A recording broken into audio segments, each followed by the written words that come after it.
I sort of hope it will be the first. I don't sync the whole thing today.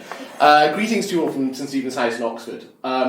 It's very kind of you to say those things. When I spoke to my friend and mentor, Sharon Gilly, last week about this talk, he said, well, you are the leading expert in this field. He said, although perhaps he said your preeminence is mainly defined by the flatness of the topography round about. I thought it was classic Sharon. Meg was in the background. Yes, as ever, an astute observation.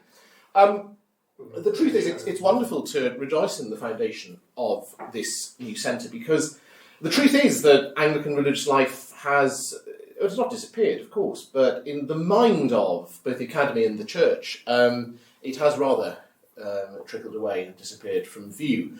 What I propose to do today, although having been given the title The Men's Religious Life, is talk you through really the issues as I see them relating to the establishment of the religious life in the Church of England per se.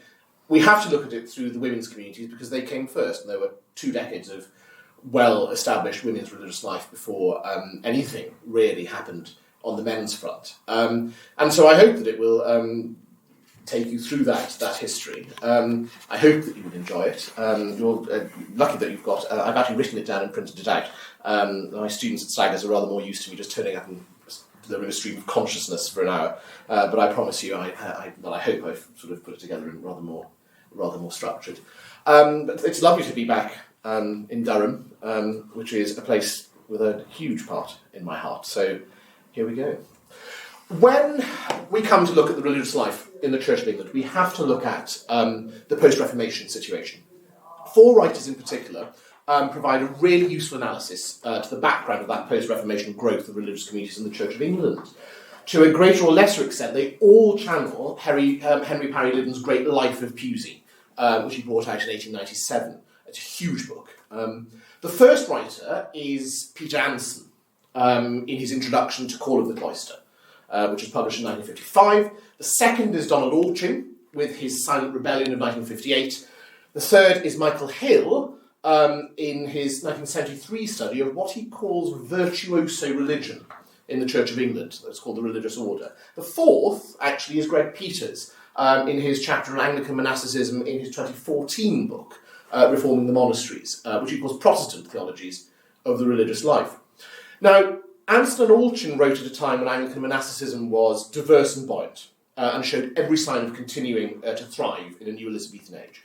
Hill wrote when the tide had begun to turn, and Peters writes in a period where it is very difficult to review traditional religious life in the Church of England as being in anything other than almost terminal decline. Anson and Alchin both noted the very short-lived and almost forgotten refoundations of religious houses that were allowed by the terms of the 1536 Act of Suppression, the reconciliation with Rome of the Church of England and the revival of some of the former houses under Mary I, and the final exile then of those religious who managed to escape to the continent. They also trace the developments of Richard Hooker, Lancelot Andrews and William Laud. Anson particularly cited Laud's personal book of devotions that contained offices for each day of the week and the 7 monastic hours, and which was published after his execution in 1645. Also, he notes the essentially choral framework of the Book of Common Prayer, and in the absence of monks and nuns to sing the offices in their choirs, the development of domestic religion, middling literate folk reciting matins and evensong in their homes, or the production of John Cousin's Hours of Prayer of 1627, which appeared out of a need for the Anglican ladies at court to have some answer to the Book of Hours used by Queen Henrietta Maria's French ladies-in-waiting. That also contained most of the monastic offices and provoked the ire of the more violent Puritans for being, in their view, too popish. George Herbert, meanwhile, rang the bell of his church at Bemerton, as bidden by the Book of Common Prayer, to make sure that the ploughman should pause in his toil and offer his devotion to God while others were praying in church. And so the prayer life of the nation had changed at the Reformation, but it had not been snuffed out entirely.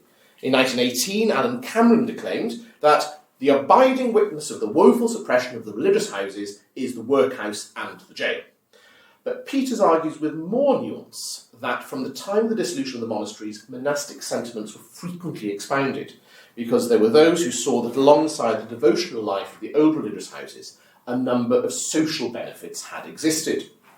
He notes the suggestions of some that convents should be revived for the express purpose of providing some place for widows, those deemed unable to marry, and spinsters to reside, and holds up Edmund Burke's sentiment to the late 18th century that the monasteries were ideal institutions for the distribution of benevolent forms of charity. Meanwhile, households still gathered for corporate prayer at designated hours, and it was against this background of quiet domestic piety, coupled with the ceremonial revival ushered in by Andrews and Laud from the end of the 16th century, that Nicholas Ferrer brought his family to Little Gidding in 1625 to begin what Altring described as having been the only time between the Reformation and the Oxford movement when the tendency towards the religious life passed beyond opinions and schemes into achievement. At Little Gidding, Peters describes the Ferrers as having founded a monastery for overt religious reasons. And, despite Alan Maycock's misplaced insistence, I think, that Little Gidding was in no sense monastic, he argues that the community was at least monastic in spirit, revolving as it did around constant prayer, and in particular the recitation of the Psalms, strict routine, and the recitation of the offices, with Nicholas Ferrer both as its paterfamilias and its spiritual head. After Little Gidding, or more particularly after the restoration of the House of Stuart in 1660, there was a succession of small endeavours that amounted to groups of people, mainly women, living in prayerful community. William Sancroft, Dean of St Paul's, who oversaw the rebuilding of his cathedral after the fire of London and was later briefly Archbishop of Canterbury, directed one made up of 12 ladies who wished to retire from the world and establish a Protestant nunnery. But the scheme failed when the putative Mother Superior went to Flanders to study Benedictine monastic life and became a Catholic instead. Sancroft's fellow non-juror, Thomas Ken, having been deprived of the see of Bath and Wells, oversaw the prayer life of two biological sisters near Bristol, the ladies of Naish Court, whom he described as living in a kind of nunnery. Other ventures were larger and more successful, but they existed in isolation. In almost every case, their members had been known to each other before they decided on their course. As time went on, even certain bishops were bold enough to speculate about the possibilities of the restoration of some sort of religious life. In 1723, Francis Atterbury, the Bishop of Rochester, bewailed the dissolution of the religious houses as the great blemish of our Reformation. And in 1734, Gilbert Burnet, Bishop of Salisbury, proposed that something like monasteries without vows would be a glorious design. Samuel Wesley, also influenced by the non-jurors, felt that it would be a desirable thing that we had among us some places wherein those who are religiously disposed might have the liberty for a time of voluntary retirement, that they might escape the world. Early Victorian England was not without monasteries without vows, however, or at least not without models of prayer-orientated celibate single-sex communities. One obvious example was the colleges of Oxford and Cambridge. Bachelor dons, many of whom were clergy and who were obliged to relinquish their fellowships if they married, and their students lived together in cloister-like quadrangles, prayed together in chapel, and ate together in hall. This was no coincidence. Most of the colleges had in some way grown out of monastic establishments whose members had been displaced at the Reformation. Newman referenced the juxtaposition in Snapdragon in 1827. May it be, then well might I in college cloister live and die. Another model, one that touches on Burke's sentiments, were the almshouses. Some of these were relatively recent foundations established up and down the country to care for the would-be destitute out of the philanthropy of local worthies. Others, however, had grown out of very significant monastic buildings. Many medieval hospitals, confiscated by Henry VIII's commissioners, had been suppressed, with their inhabitants turned onto the streets. But others were allowed to continue their work under non-monastic oversight. The daily life of many of these almshouses was almost always overtly monastic. Their inhabitants usually had to be widowed or unmarried. Attendance at chapel was compulsory, although the frequency of the requirement varied from place to place. Meals were generally taken together in a common hall, although that was also sometimes different, and the whole endeavour was overseen by a master, or one with an equivalent title, who lived in separate quarters, much after the manner of a medieval abbot. An obvious example was Henry de Bois' 12th century Hospital of St Cross at Winchester, where the residents had little houses arranged around a central courtyard like a charter house, and which was the model for Hiram's Hospital in Anthony Trollope's Barchester. Another was the Royal Foundation of St Catherine, which occupied buildings near Regent's Park in London. Donald Allchin warned against overestimating what he called a romantic and medieval tendency when considering the self-perception of the nascent Anglican communities. But it would have been plain to an educated Victorian that the religious orders had been active in England. The relics of English monasticism were everywhere. Their use as inspiration for literature was well established. The end of the first quatrain of Shakespeare's Sonnet 73, "Bare ruined choirs where late the sweet birds sang," is ostensibly about trees in autumn, but it does not take a great leap of imagination to consider that the bard was also lamenting the roofless churches with which the countryside was littered. Those ruins played their part as muses, too. William Wordsworth was not the first to be moved by Tintern Abbey, the great and near-complete ruin in Monmouthshire, which inspired lines composed a few miles above Tintern Abbey in the summer of 1798. Tintern was significant, but far from unique. The ruins of many of the former great religious houses, Fountains, Rievaulx, Bolton, to name just a few, became widely known by the Victorian public through the medium of pastoral poem and romantic painting. There were other clues, too, of what had once been.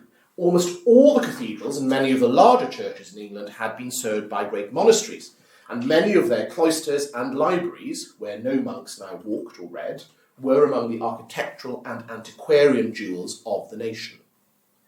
Meanwhile, many of the great independent schools that were refounded in the 19th century had been monasteries, but boys now slept in the dormitories and the monastic farmland was given over to playing fields.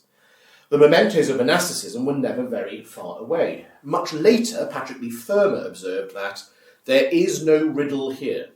We know the function and purpose of every fragment and the exact details of the holy life that should be sheltering there. We know, too, the miserable and wanton story of their destruction and their dereliction, and have only to close our eyes for a second for the imagination to rebuild the towers and the pinnacles, and summon to our ears the quiet rumour of monkish activity and the sound of bells melted long ago. There was, however, quite another side to this pastoral and historical image of the monasteries in the popular mind. It was far more sensationalist, and it was fuelled in no small way by the prevailing enthusiasm of the day for writing in the Gothic style. It applied mainly to the Catholic orders that had thrived on the continent and which were tentatively putting down new roots in England after fleeing from revolutionary France. One significant religious-themed Gothic novel is The Monk, a romance by Matthew Lewis, produced in the mid-1790s. It is a tale that has almost everything that an easily titillated reader seeking evidence of the religious life as the path to perdition could require.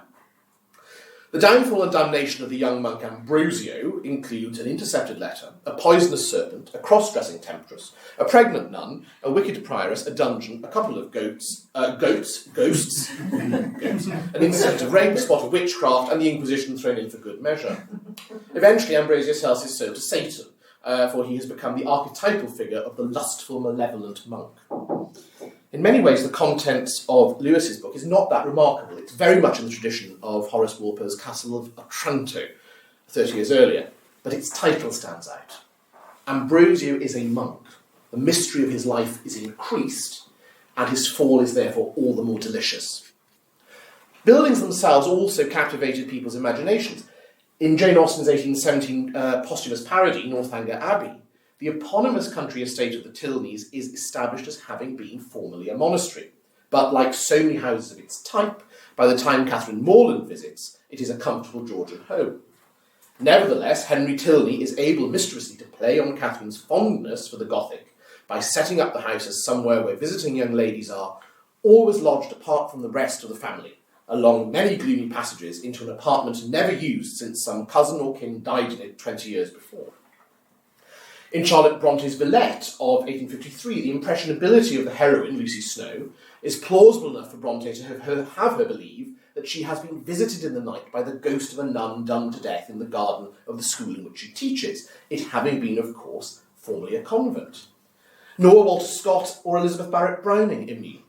Scott, whose own home, Abbotsford, had its own monastic associations, called the second canto of Marmion the convent, and talked of the despotic abbot who rose to speak the chapter's doom on those the wall was to enclose, alive within the tomb. Browning, in The Lay of the Brown Rosary, related the horror of an ivy-covered abbey where a nun in the east wall was buried alive, who mocked at the priest when he called her to shrive, and shrieked such a curse as the stone took her breath. The old abbess fell backwards and swooned unto death with an Ave half spoken. Much later, Noel Coward referenced the same monastic murder tradition in operette in 1938. The stately homes of England, though rather in the lurch, provide a lot of chances for psychical research. There's the ghost of a crazy younger son who murdered in 1351 an extremely rowdy nun who resented it, and people who come to call meet her in the hall. The meme of murderous priest and complicit abbess was to find its apogee in two books that appeared in the 1830s. Far more salacious than the offerings of Austen and Bronte, The Awful Disclosures of Maria Monk was full of tales of helpless women being raped and murdered by wicked priests and abetted by evil abbesses. First published in 1836, it was an instant bestseller, and despite being widely discredited, it ran and it ran. It built on the success of Rebecca Reed's 6 Months in a Convent of 1832, which had caused an angry mob to burn down the Ursuline house near Boston in the United States, where she alleged to have been held captive. Dennis Paz has described this sort of writing as a convention that the penny dreadful genre had adapted from the Gothic tale, historical novel, and theatrical melodrama. It served to depict monastic life as a high road to illicit sex and death, and it sold like hotcakes. Which brings me to the title of my talk.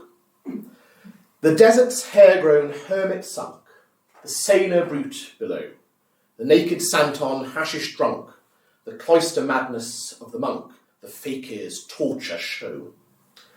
John Greenleaf Whittier's The Brewing of Soma of 1872 will probably be well known to all of you, or at least in its last few verses, which begin, "Dear Lord and Father of mankind, forgive our foolish ways." We can hardly ignore its appeal to the sense of contemporary cod horror that was associated with colour, ritual and spectacle in non-Protestant worship in the contemporary Victorian night. The life of any religious community was linked, inevitably, with the Catholicism of pre-Reformation English history and the continental present. It was therefore doubly suspect as popish and foreign, and it allied itself naturally with the other causes to be reviled under the no-popery rallying cry of the mid-19th century. Edward Norman has noted that these were many, and that further, most men easily lumped the ritualists and the papists together. The Catholic monastery, then, was a foreign and wicked institution, as René Coller put it, and in 1855 it was perfectly resonant for Anthony Trollope to have his eminent lawyer of the warden, Sir Abraham Haphazard, heavily involved in legislation known as the Convent Custody Bill. Successive legal cases involving religious houses also fuelled the popular imagination. The infamous Connolly case dragged on through the 1850s. Despite previous solemn undertakings, the nun Cornelia Connolly's apostate priest husband sued for the restoration of his conjugal rights. He failed to receive them, but gained custody of their children, whom she never saw again. The case of Saurin versus Starr and Kennedy, which was heard before the Queen's Bench in Westminster Hall in 1869, saw an erstwhile Catholic nun, Mary Saurin, who had been expelled from her convent near Hull, sue her former superiors for libel and slander. Her complaint was upheld, and the press heralded it as a triumph. But that triumph was not necessarily of Protestant over Catholic, as might have been expected. Rather, it served to bolster the thought of many mid-Victorians that the idea of self-governance for women was doomed to failure. Nevertheless, John Keble, Edward Bouverie Pusey, and John Henry Newman all viewed religious communities as a fruitful way of Christian living, although they differed on the form it should take. And their contemporaries and their neophytes shared in their approval to a greater or lesser extent. Yngve Brilliath included the development of monasticism as one of his forms of Tractarian piety, and stressed the importance of asceticism as a practice in holiness and obedience, strongly emphasised. Hurrell Froude, whose ascetic extremes became well known after the posthumous publication of his remains in 1838, was all in favour of a strict and pseudo-medieval monastic model in the Church of England. Newman later including monasticism among the discarded treasures from whose use the Church of England might have benefited. In the Apologia, he recalled that, among other things, monasteries would serve to strengthen and beautify the life of the church. His move to Littlemore in 1842 was at least partly driven by his desire to live in religious community, and he was supported and encouraged by Pusey. By that time, however, Newman's course was set. As Peters points out, the closer Newman got to converting to Catholicism, the more he envisioned the need for Anglican monasticism. It would therefore fall to Pusey to bring it about. His correspondence demonstrates that he was very much in favour of monasticism. Pusey was entirely supportive of Newman's plans at Littlemore, and perhaps his most often quoted letter on the subject is one that includes the lines, "It would be a great relief to have a Monet in our church, and you seem just the person to form one." Pusey was also much taken with the active Catholic women's orders, and by the end of 1839 he felt that if such a model, he anticipated nursing as an obvious starting point, could be set up in the Church of England, then there would be numbers of people who are yearning to be employed in that way. This was an idea that would gain more general attraction after the outbreak of war in the Crimea in 1853, which Hill describes as an appeal to foreign competition. He quotes a letter to the Times in 1854. "Why do we have no Sisters of Charity? There are numbers of able-bodied and tender-hearted women who would joyfully and with alacrity go out to devote themselves to nursing the sick and wounded if they could be associated for that purpose." Peter Anson noted that similar appeals had been made even earlier in the century, most notably by Robert Southey. Many of them could almost have been written by Pusey himself. Active orders or not, it was Pusey who encouraged Marion Hughes, despite successive divines' apathy towards vows, to swear the traditional threefold oaths of poverty, chastity and obedience before him in June 1841. Hughes was clear that she regarded these as a solemn commitment to consecrated virginity, enrolled as one of Christ's virgins, espoused to him and made his handmaid. But there was as yet no community for her to join, and although Pusey's daughter Lucy intended to follow a similar path, she died in 1844. Soon after Lucy's death, however, Pusey received news that the Bishop of London, Charles Blomfield, was willing to entertain any mature thoughts regarding the reinstitution of monasticism in the Church of England. It was too late for Lucy Pusey, but Peter Anson noted 19 communities of women, including the Society of the Holy and Undivided Trinity, of which Marion Hughes became the foundress in 1851, that existed before the end of the next 2 decades. The Anglican women's communities divided opinion sharply. Michael Hill discusses them, I think pertinently, in the light of the argument for deaconesses, the only women's institution that Low Church leaders felt was sanctioned by apostolic tradition. Susan Munn, meanwhile, has identified 8 arguments that were employed to discourage or discredit the work and very existence of the early sisterhoods. They were the family argument, accusations of Romanism, attacks based on presumed female incapacity for self-government, the complaint that sisterhoods gave women a public face, accusations that ladies were doing the work of servants, disapproval of their financial affairs, anger at their refusal to subject themselves to church order, and a fear that sisterhoods were stripping social life of their best women.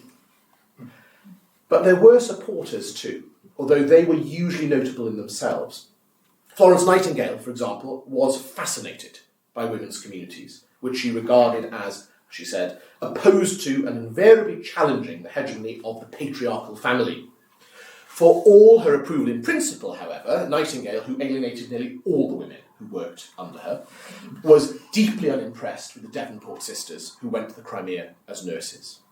Nevertheless, Chadwick felt that the reality and legend of Florence Nightingale changed English attitudes to the social service of women and brought with it, though slowly, respect for sisters of religion.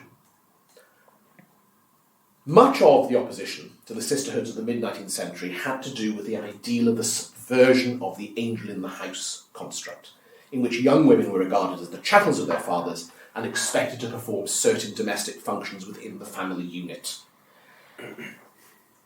Like their Catholic counterparts, the Anglican sisterhoods suggested that their members had followed a higher calling, and so they appeared as a threat not only to the integrity of the Protestant view of the character of Anglicanism, but also to the status quo of Victorian society. The men were not unforgotten, however, which brings me to the theme on which Scholastica has asked me to speak. Why should we not have unmarried clergy who shall devote themselves to God's service, asked the Tractarian clergyman William Gresley in his novel Bernard Leslie of 1842, the same year, by the way, in which John Mason Neale brought out his own fictional exposition on the necessity of monasticism, Ayton Priory. Of all instruments to evangelise our great towns, nothing, perhaps, would be so efficacious as the establishment of colleges of priests or laymen. Gresley was not alone in his thoughts. Pusey himself had long mulled over the idea of men's monasticism. He considered that it belonged to the early church, and so was not Romanist, but primitive. Hill notes, though, that one of the most common observations levelled against the religious orders in the Church of England was that they were foreign bodies in the organism of the Church. More precisely, they were viewed as popish. And the no-popery cry that caught the popular imagination in 1850, after the restoration of the Catholic hierarchy and Lord John Russell's letter to the Bishop of Durham, was slow to dissipate. Just as the women's communities had disrupted the natural rhythm of society, so the men's communities inevitably offended against the received order of marriage and procreation. They therefore opened up in the popular imagination whole new possibilities for vice and moral turpitude. That Newman's congregation at Littlemore and F.W. Faber's community at Elton had followed their founders into the Catholic Church was bad enough. But most of the men's communities founded in the 1860s were all, to a greater or lesser extent, influenced by ritualistic ideals. Ritualism itself was objectionable to many, and much of the prejudice against the growing emergence of post-Tractarianism from the 1850s onwards stemmed from the view of many that it encouraged its neophytes towards an element of foppery and effeminacy. That was the judgment of Charles Kingsley, Newman's great opponent, with what Geoffrey Best described as his passionate subscription to the Protestant belief that the sacerdotal system was unmanly, un-English, and unnatural. At the same time, ritualism was also inextricably associated with another bête noire. Best observed the most unnatural point of this extensive unnaturalness was undoubtedly its insistence on celibacy. To some extent, concerns about a celibate priesthood in the Church of England were a peculiarly Victorian obsession. Auchen emphasised that devotional celibacy had not been without its champions among the Caroline divines. It must surely, by the way, be significant that after the death of Matthew Parker in 1575, it was not until 1691, after the deposition of William Sancroft, that a married man, John Tillotson, was named Archbishop of Canterbury. Some communities, it must be said, did not help themselves. Hilliard noted a succession of short-lived, often clandestine brotherhoods and guilds whose members delighted in religious ceremonial and the picturesque neo-Gothic externals of monastic life, and mentioned two in particular that caused consternation in the 1860s. The first was that of Joseph Lester Lyne, better known by his self-imposed name and religion, Father Ignatius. Lyne gathered like-minded men around him at Claydon, near Ipswich, in 1863. He later moved it to Antony, near Abergavenny, where it folded not long after his death in 1908. There's not much time to go into details here. I commend to you Hugh Allen's excellent book on the subject. Suffice to say that it was possibly the maddest thing ever to have happened in the Church of England, and as you'll appreciate, that's up against some pretty stiff competition. The second was the Order of St. Augustine, founded by George Newgee in 1867. John Shelton Reed called Newgee Lyne's co-worker in the monastic revival, less quixotic but almost as odd. But to give him his due, Newgee used his considerable personal wealth to establish a succession of worthy causes, which were impressive enough to win the express approval of Archibald Campbell Tate, the vehemently anti-ritualist Bishop of London and later Archbishop of Canterbury. Hugh Allen considers Newgee's community to have been part-time Augustinians. He was no ascetic, and he wanted the community to suit his passion for the dramatic side of religion, and he surrounded himself with other rich men who enjoyed a comfortable life. Now, Lyne and Newgee represent examples of founders of religious communities, practitioners of that virtuoso religion, as Hill calls it, whose motives were easily misrepresented. And Chadwick's judgment on sisterhoods, that the best of the early superiors were the unromantic, is pertinent when dealing with the men's later communities. Anson observed that no greater contrast could be found between Newgee and the circumstances in which Richard Muse Benson established his Society of St John the Evangelist at Oxford in 1866, the first stable men's community in the Church of England, which is to say the first one that survived either the whims or the death of its founder. The challenge of Benson's fledgling community was to avoid accusations of scandal, lying plenty, and worldliness, Newgee, and to present itself as a serious endeavour for the glory of God and the sanctification of the flesh. It's really important to separate the theology and ecclesiology of Benson and his first followers from the ritualism of other adherents of the movement whose practices were those that were able then to be fanned into infamy, while retaining the sense that, as John Shelton Reed observed, side by side with the Oxford movement's authentic saints walked some of the most colourful eccentrics of the age. And the story is complicated by the fact that some of the eccentrics had their saintly qualities and some of the saints their eccentricities.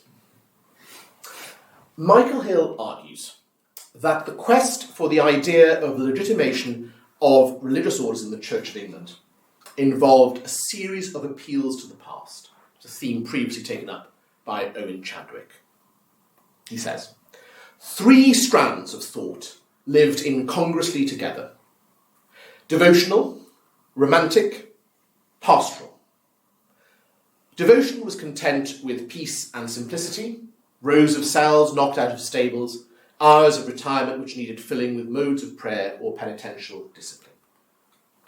Romance yearned to restore ruined arches and could hardly imagine a convent except within Gothic windows and castellated draught. Pastoral care saw urban deserts and believed that only a community could settle among them if nourished by private oases, pure amid public dust. An early church appeal was influenced by the Oxford movement's leaders' engagement with patristic scholarship. No small part of Pusey's enthusiasm for sisterhoods, for example, was the influence of the exaltation of virginity that he found in the writings of the Church Fathers. Henry Parry Liddon thought that this side of their teaching had been lost sight of by that section of Anglican divines which regarded antiquity not as a guide in faith and morals, but merely as a storehouse of polemical weapons against the Church of Rome. But that it had nevertheless not been entirely forgotten by what he called the nobler minds in the English Church. A medieval appeal, meanwhile, was far less influential.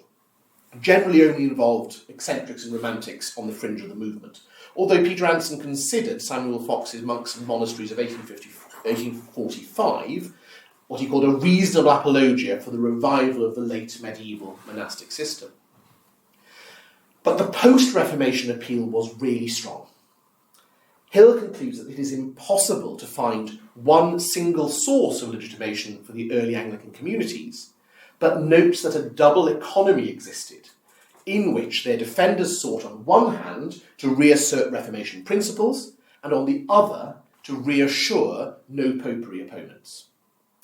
A factor noted by Hill was also what he calls the problem of authority. A religious order can only exist as part of a church, or else it would be little more than a club for like-minded people. Within the Church of England, then, any community was in some way bound to be tied up with historic parish structures, especially so when the founder of an order was the incumbent of the parish where the community was based, like William Butler at Wantage and Benson himself. In turn, then, it was also bound to have some sort of relationship with the bishop of the diocese.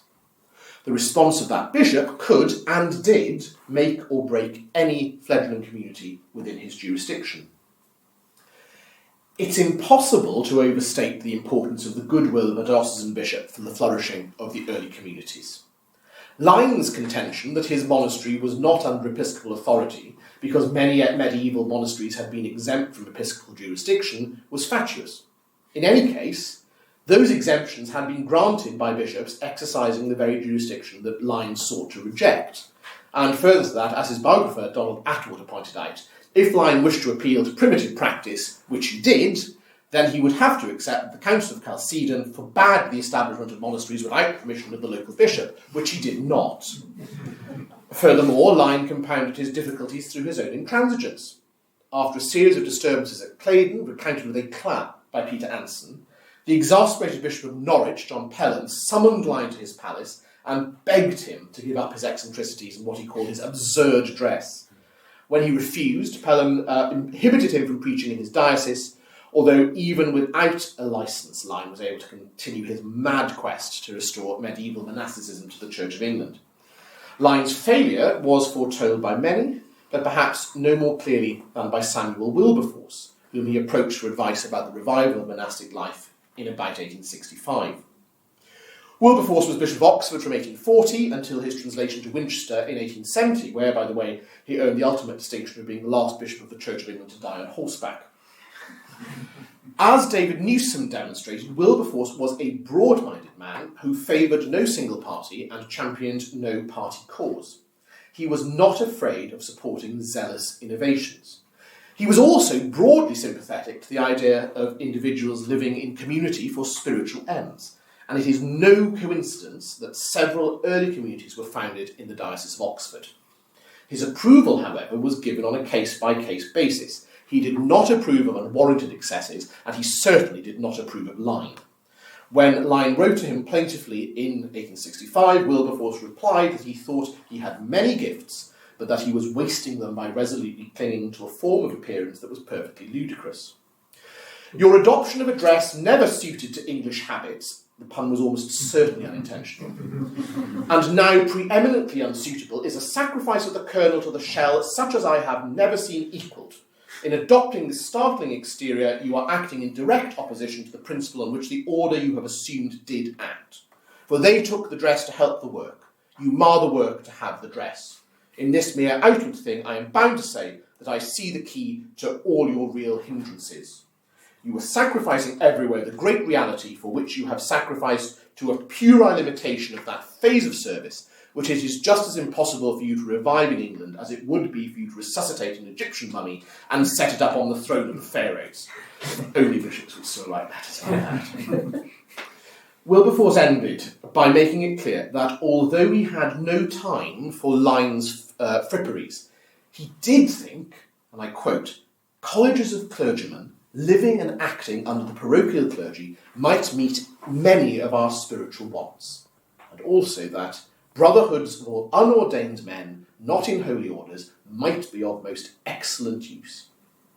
As Peter Anson observed, Wilberforce had a good grasp of the historic Benedictine rule, and it's highly significant that shortly after Wilberforce wrote to Lyne dismissing his romanticised ideas of monasticism, he also became engaged in a different kind of correspondence with Richard Muse Benson.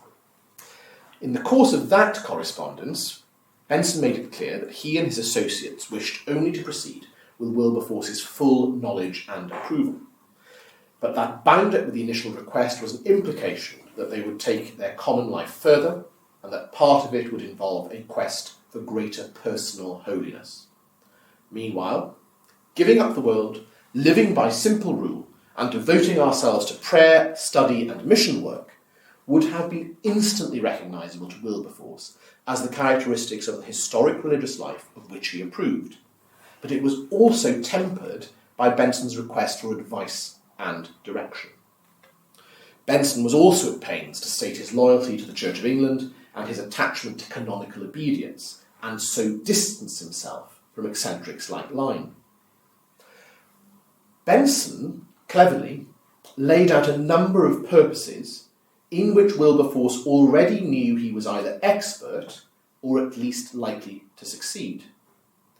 Benson closed his letter by demonstrating the point that he proposed to work nowhere without episcopal approval, and there was no way, even if he wanted to, that Wilberforce could have dismissed Benson's letter as a passing whim or fleeting fancy. When Benson, a well-respected incumbent in the Diocese of Oxford, presented his bishop with a scheme of which he could approve, he was happy to accept it. Owen Chadwick observed that in his appointments, Wilberforce was in the habit of selecting impressive men in whom he placed an unceasing confidence. he certainly trusted Benson, who was one of his most reliable parish clergymen. Restraint and undemonstrative piety was the order of the day, and it carried the field when enthusiastic ritualism failed. And so it was that in 1866, without any kind of controversy or noise, that the stable women's communities in the Church of England were joined by Richard Muse Benson's Cowley Fathers, who ushered in the stable religious life for men before spreading out across the United Kingdom and the British Empire in the course of the next 100 years. But what they did there is a story for another day, if only someone would write a book about it. Thank you very much.